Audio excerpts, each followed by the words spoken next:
Hello again, Mountain Lions, and welcome back to the Red Mountain Radio. As per usual, I'm your host, Brooklyn Anaya, and today we've got the first spring sport of the season for you. In this episode, we explore the RMHS boys volleyball team. For those of you who haven't listened in before, in the Spring Sports Insider, we'll discuss everything surrounding high school sports by getting first-hand personal accounts from the athletes themselves. If you're curious for more, check out our last episode, which features Eric Garcia and Nick Applebury from the boys soccer team. Our athlete interview for this episode is with boys volleyball. Visiting the podcast are varsity athletes, a junior, Caleb Haskett, and returning to the podcast for a second time, senior Luca Erickson. Let's take a listen to that conversation. Welcome back, everyone. I'm here with Luca Erickson. Hello. And Caleb Haskett. What's up? From the RMHS boys volleyball team. So thank you guys so much for being here on the podcast. Boys volleyball is such a fun sport to watch, and I'm sure to play as well, with loads of dedication and energy. And I was just wondering, since you guys are here and we have you on the podcast today, can you guys tell me a little bit more about the sport of boys volleyball? So boys volleyball, it is 6 versus 6, and instead of being outdoors in 2-on-2 format, it is 6 versus 6 indoor format, just like girls volleyball, except boys.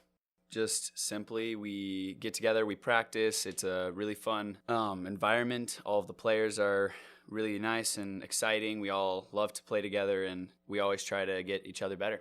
And Luca, you were here for our last podcast, which was boys beach volleyball. What are some of the differences between beach volleyball and indoor volleyball that maybe only a player that is playing both of the sports would recognize? I would definitely say indoor takes way more teamwork, even though beach you only rely on one person and you have way more trust with them. 6v6 is you're trusting 5 other people to all do their individual jobs with you doing your own individual job, and that all comes together to make indoor, in my opinion, more fun and the better sport for me, at least. And if I could add something else, I would say one difference beach volleyball has to indoor is beach volleyball is a lot more mentally, more physically challenging because the sand provides an obstacle when it comes to movement, while indoor is more, obviously it's a hard floor, like you can move faster, explode off the ground. So when it comes to beach, it's a lot more mental, like you have to play your shots and you have to run and dive a lot quicker. But when it comes to indoor, it's a lot more, I would say, aggressive, because not only are you always attacking, but you have to always put up a defense regarding that attack. Yeah, definitely with beach. It's also the technicality from the shots. I know Caleb said a little bit like placement shots, but beach, I would say like 60% of the time to 80% is just placement shots, where it's like you have to know how hard to hit it, exactly where you want the ball, whereas indoor, you can get away with being big and you can just make one big play and then it just works. Right. So there's a lot of differences in the technicalities of both of the sports, but we're here to talk about boys volleyball, and it's such a fun sport to watch. So I've never really been invested in volleyball. It's always just been kind of a distant sport for me. And so now having you guys on here, it presents a great opportunity to get to talk to you guys. When we had the girls volleyball players on here back in December, they presented a little bit of a different approach to volleyball. They were a lot more invested in, building that camaraderie between their teammates. I'm wondering, does that also carry over into boys volleyball? Does that same sense of camaraderie really affect how you guys play in the game? I would say so. Camaraderie is a really big, almost like a skill to have when it comes to volleyball. As a setter specifically, I think having camaraderie with each of your teammates can present like a sort of trust. So like if I'm in a tough situation, sending it out to the outside, who's Brexton Tompkinson, I know that he can do what it means to get the point. Like I trust him. Same with Luca Erickson. He's my very strong middle. It's almost like a right-hand man. Having this sort of trust in building on each other in the game is very helpful. And if you don't have it, it's very hard to be a good team and beat other teams, because it's just having that camaraderie can take you a level further. And then I would say, as the other side of it, being the hitter, knowing that you have a good enough setter like Caleb Haskett, who you can trust to put the ball where you need it to get where you want to go, it makes everything way easier when you know you have a setter you can trust and who can help you out and just make the game way easier. And overall makes the team play way better, which means your camaraderie as just a whole team is better, and it makes everybody want to be there more and help play better. So knowing your teammates and knowing the people on the court beside you, it definitely helps improve your game. Absolutely. And you guys kept mentioning when you were talking different positions like middle, setter. What do these positions all mean? Can you paint a picture for me? Oh, well, I'll start with mine then. So I am a middle or a middle blocker, which means I'm just the big man in the front who is like one of the main offensive hitters and one of the defensive players. So my job is to anyone on the other team who's trying to hit. My goal is to stop them from hitting the ball onto our side, and I just hit the ball as hard as I can on the other side. And I can describe a setter and an opposite for you. So as a setter, you could consider it as like a quarterback situation. So I get the ball and I send it to my wide receiver, which could be Luca, it could be Brexton, who is an outside. And as a setter, I have like this opportunity and the option to send it to whoever I want, just like a quarterback. And then an opposite is just another hitter on the opposite pin of the outside. So there's 2 pins in the game, and 1 pin is the outside and 1 pin is the opposite. Both of them act as very big defensive positions, and they block the other attackers on the other side, and they're the main hitters on the court. Yeah, and then there is the libero, who is the main defensive specialist in the back row, who is their job is just basically keep the ball up in the back row, make sure it doesn't hit the floor. They're the craziest, the fastest, and they just know what they're doing back there to keep the ball up. Right, and all of these positions kind of act as like gears in like a machine, and when they all run correctly, you have your machine working. Awesome. Next thing I would like to talk about, you guys said that the boys volleyball team is strongly built on like camaraderie and making sure that everybody gets along because it's a very vital part of playing the game. What kind of methods do you guys use, or maybe other people on your team use, or maybe even the coaches use to kind of build that camaraderie between players? And what kind of methods have you noticed that work very well on your team to build everybody closer together? I would say for me, what I've done in the past is definitely get to know my teammates off the court, especially where it's like after a practice or a game, we'd go out, maybe go get some food, or if we have like an off day, we'll go do something together, whatever that is, it may be, but we'll just go out and do something together. Because while, yes, it helps when you're playing on the court with each other and like you'll build chemistry and everything that way, building time off the court when you're really getting to know them, that's what makes it way easier. And when you can come in and you know they're like you're a good friend, they're a good person, you know what they're going to do, and you know they're going to do it right. And then I would say to add on to that is just having respect for your teammates is just a really easy step to get to know them and be a good friend before you be a player. Because if you're on the court and you're just a player who's like, I want to win, your teammates might see you as selfish, and that can be really hard to get over. And especially in practices, just being, once again, a friend and uplifting your teammate, because not everybody's going to have a great practice, and having that sense of understanding can definitely build your team.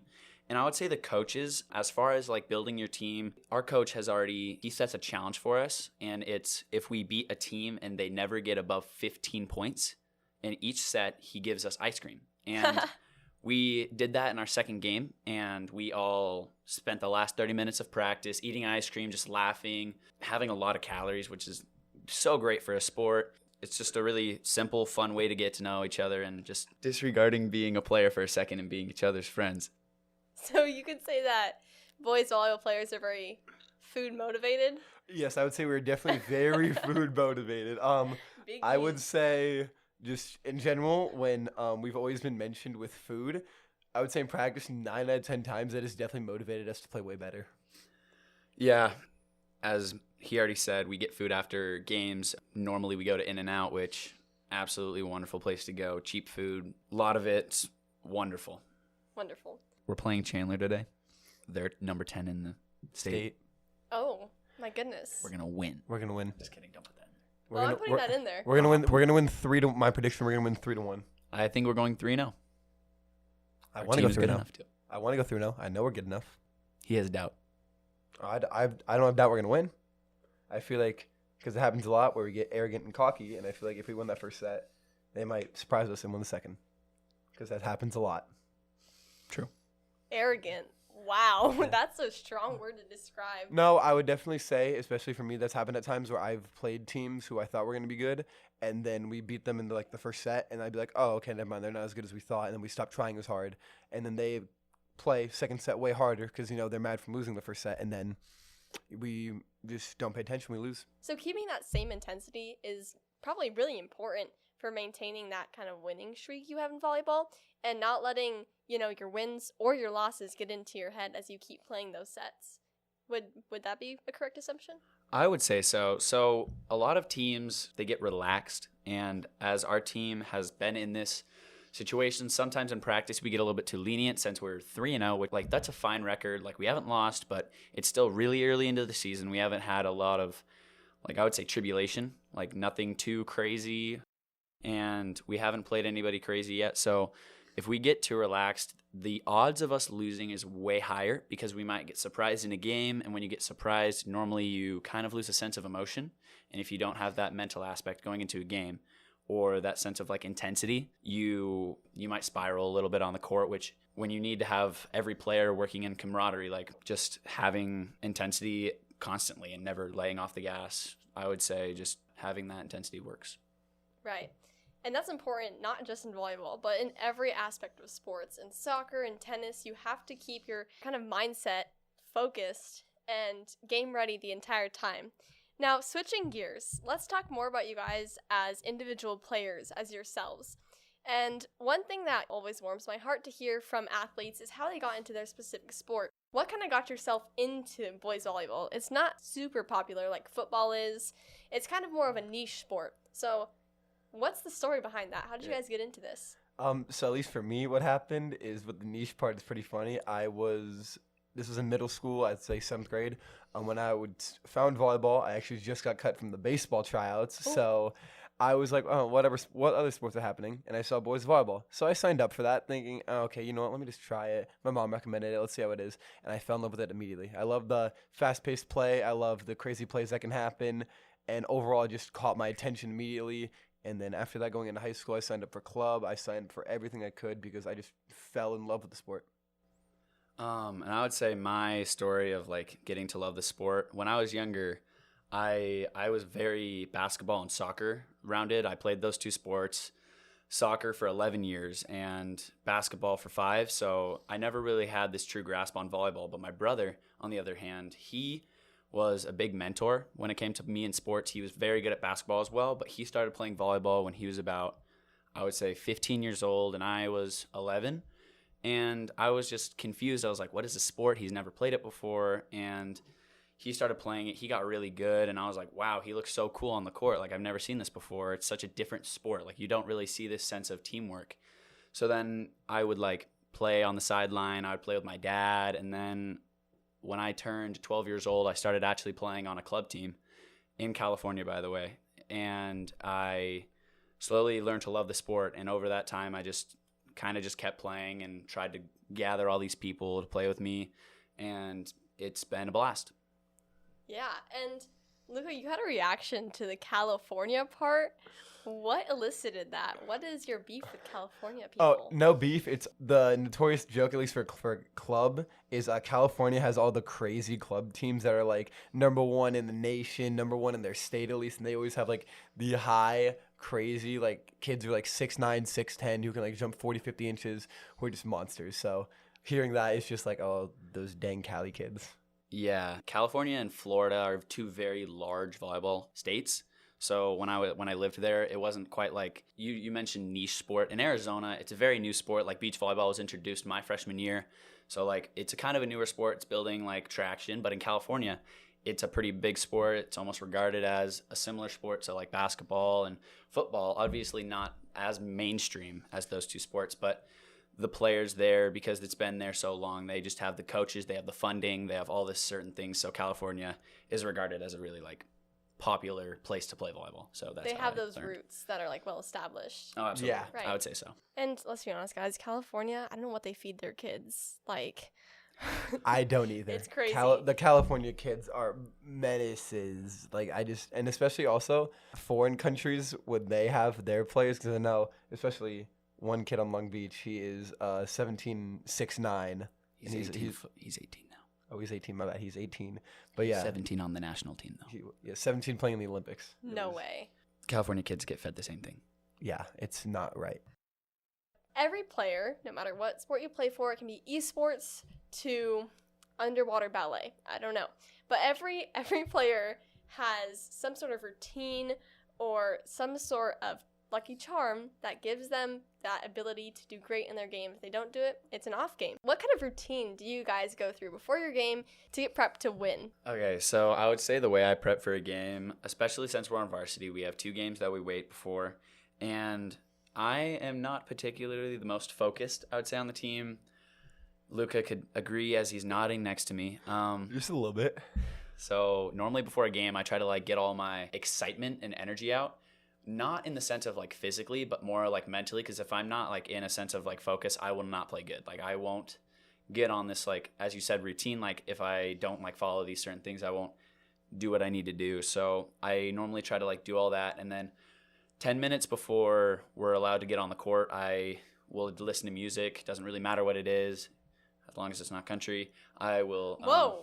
Whoa, I have to stop you there. What's your beef against country? Country music's not that good. Overrated. Okay. Yeah, Country is not my main pick. If I listen to it, I'm not mad. But it is not my main pick. Okay? Does that make sense?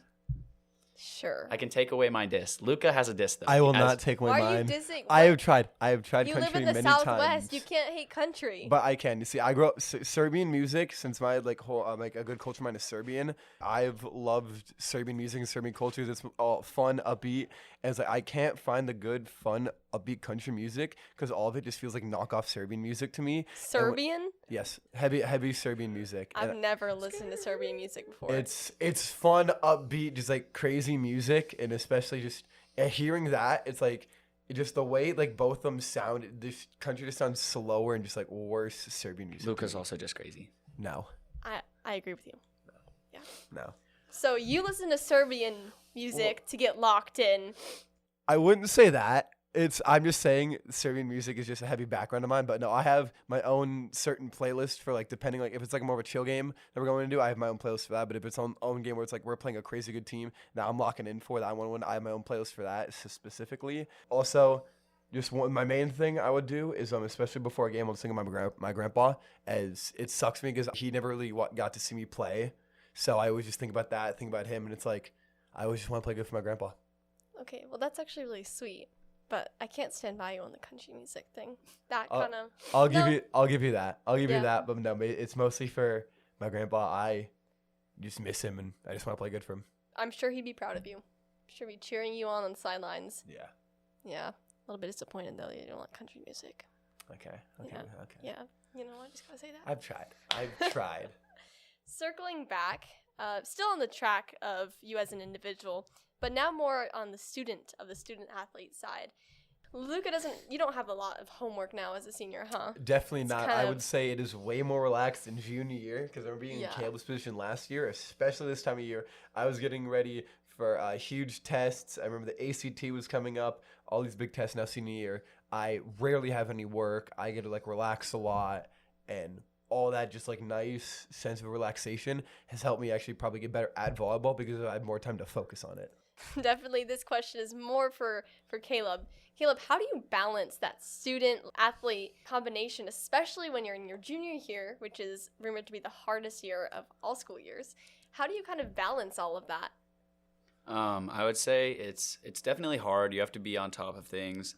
I take 3 AP classes, and balancing that on top of volleyball is pretty hard because right in around seasons when we're starting to get ready for the AP test, ACT, like SAT, all these big tests. I would say one way I would kind of go about doing your work is practice. Luckily, ends at 6 o'clock, and procrastination's super duper hard for everybody. I think everybody deals with it. The people that don't, consider yourself lucky, but I just try to get home and get my stuff done as quick as possible because I think relaxing is just a blessing. Like you don't get that so often. So when it comes to schoolwork, you just have to take it seriously. You can't let off the gas, like I said, in volleyball.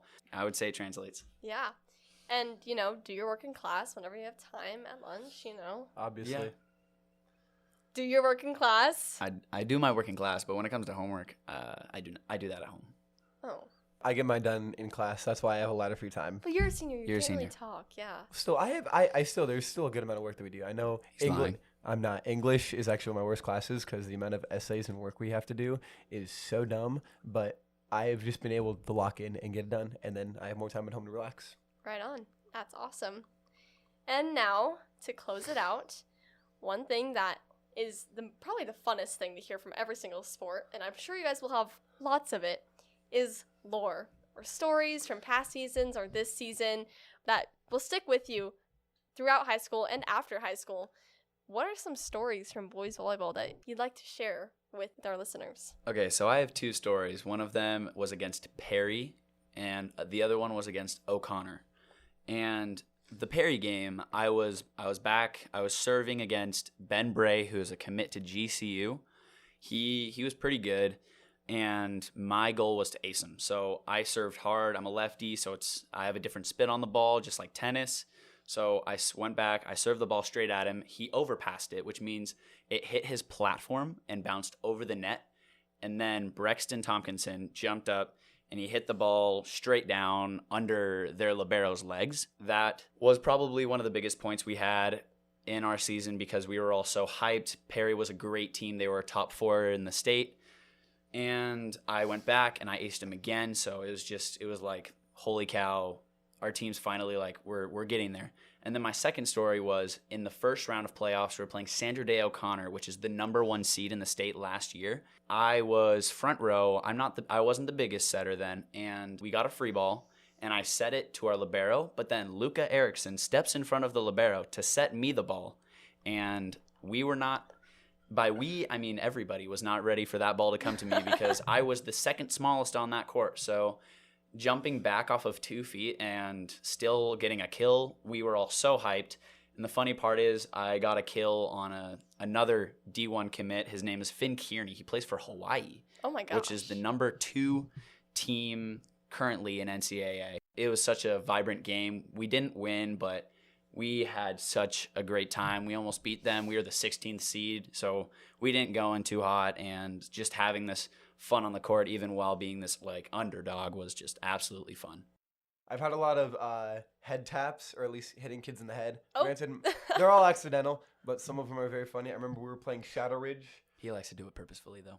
I would never. Maybe to one play. It was a close game. I remember we kept going back and forth with scoring, and Caleb just looked at me and he said, "You're getting the next ball. Put it down." So he sets me a ball. I hit it across my body, and I hit the other team setter straight in the face, square off. It bounced, almost hit their ceiling.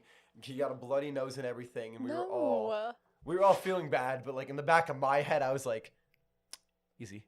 I would say another one of my favorite stories was my sophomore year. So I'm not that tall yet. I'm only like 6'1" about. I'm not that tall yet. Not that 6 tall. foot. Yeah, about. Not really that tall. Some of us are short, Luca. I don't know what that is. I'm around tall people. But they had this one middle way who was 6'8". His name was Ty Bumgard. He had a lot of offers. I don't remember how many. Yeah, he did play for Perry. I do remember this vividly. I get put in the front row with him, and I'm like, oh, okay, so I'm going to die. And but my main goal is just to get one block on him, just one. Right, just so one. I go up, he swings. I'm praying. I close my eyes, I put my hands up. It hits my hands. It goes back on their side, right into their right side or their opposite, and he hits his platform and it goes out on their side. Oh yeah. And I ran back screaming. I was so hype. It was so crazy. I'm like, oh my god, I blocked a D1 commit. This is crazy. What am I doing? That's an awesome story. Not sure if you guys are up for this, but maybe you can realize your own worth with the trivia that we're about to play. So, it's a tradition on the podcast, and so you kind of have to do it. Are you guys up for some trivia? Yeah. I would hope so. Awesome. I'll explain the rules. You'll have 10 seconds to answer a question after I ask it. If you answer correctly, you'll get 3 points, and if not, you get nothing. There will be 3 regular questions worth 3 points and a bonus question worth 5 points. And at the end of the season, the sport that has the most points in sports trivia will win a Spring Sports Trivia Bragging Rights Trophy. Nobody has been on the podcast except you guys first for the Spring Sports season, and so you guys have to set the precedent. And do you guys think you can get a perfect score of 14 points and surpass everybody? No. Yeah, I was like, I don't know if we're gonna be truthful here, but I say we'll get a lot. I know at least Caleb, he has more ball knowledge than he gives himself credit for, so I'll definitely say that. I don't even know what that means. Let's get to it. What is the standard height of the net in a high school boys volleyball game? 7'11" and 5/8. That's correct.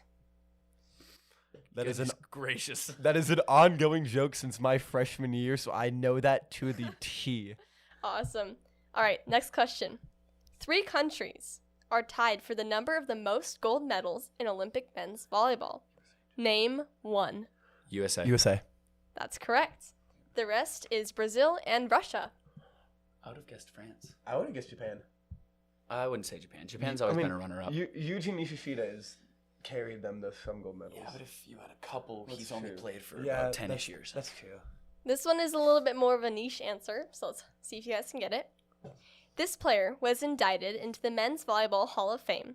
He played for the 1984, 1988, and 1992 U.S. Olympic men's teams and has won 3 gold medals. He is now a coach and a broadcast announcer. Who is he? Is it for USC? I'm not 100% sure his name, but I swear he was a coach for USC. I'm not sure what team, but... I do not know his name. No idea. Does he coach the USA team? Also unclear. Oh. Because I actually heard this name yesterday. I just don't quite remember It's like it. Ben Franklin or something. Well, I mean, just say it and maybe you'll get it right. I don't know the name. Like, I heard it yesterday, but I can't. The memory words. isn't there. Yeah, the words weren't there. So nothing? No. Not even going to attempt? Ben Patch. He is literally under 20. No, he's under 30. Ben Franklin. Ben Franklin. Yep, definitely. Unfortunately, not a founding father. His name is Karch Kjarli. My ball knowledge isn't that deep. Dang. I don't think anybody's is. Cooper. Okay, this is the last question, the bonus question. So right now you guys have 6 points, and if you get this right, your score will be boosted up to 11 points. Because this is a answer of a year, it's an exact number, there's going to be a point parachute of at least 3 points. So the true answer is going to be whatever you answer. If it's within 3 years of the true answer, you get it right. So it's kind of like a way to make it easier. All right, this is the last question. What year did men's volleyball make its Olympic debut? It's around the 1930s.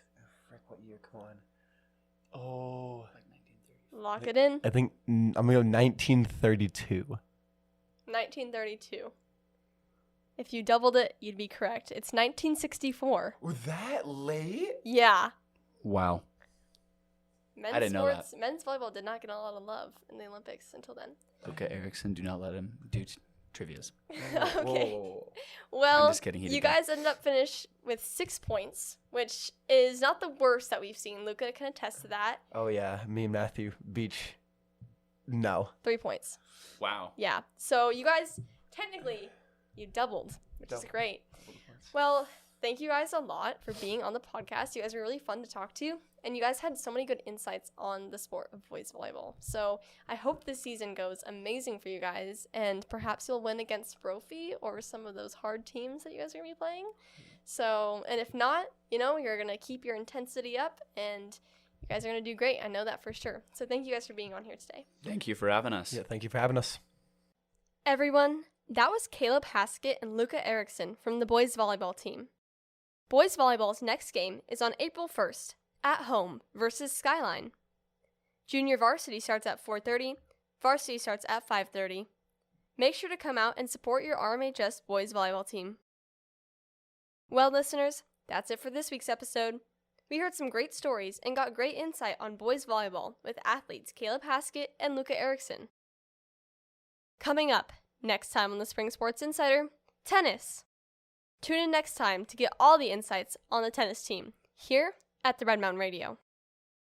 Thanks again for tuning in to episode 14, season 4 of the Sports Insider, featuring Caleb Haskett and Luca Erickson.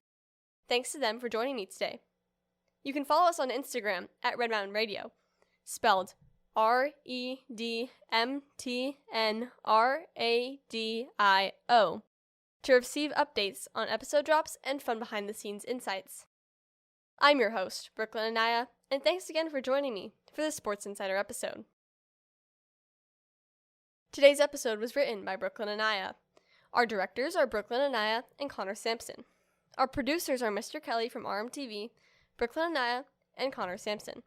Our sound engineer is Connor Sampson, and thanks to Connor Sampson and Brooklyn Anaya for mixing and editing the sound. Thank you to our special guests for today's episode, Luca Erickson and Caleb Haskett. And last but certainly not the least, thanks to you, listener, for tuning in. Your support is what keeps us making episodes.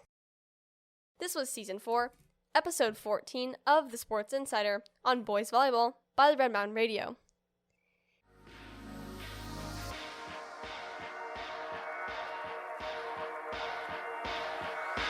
And kids, remember to stay in school.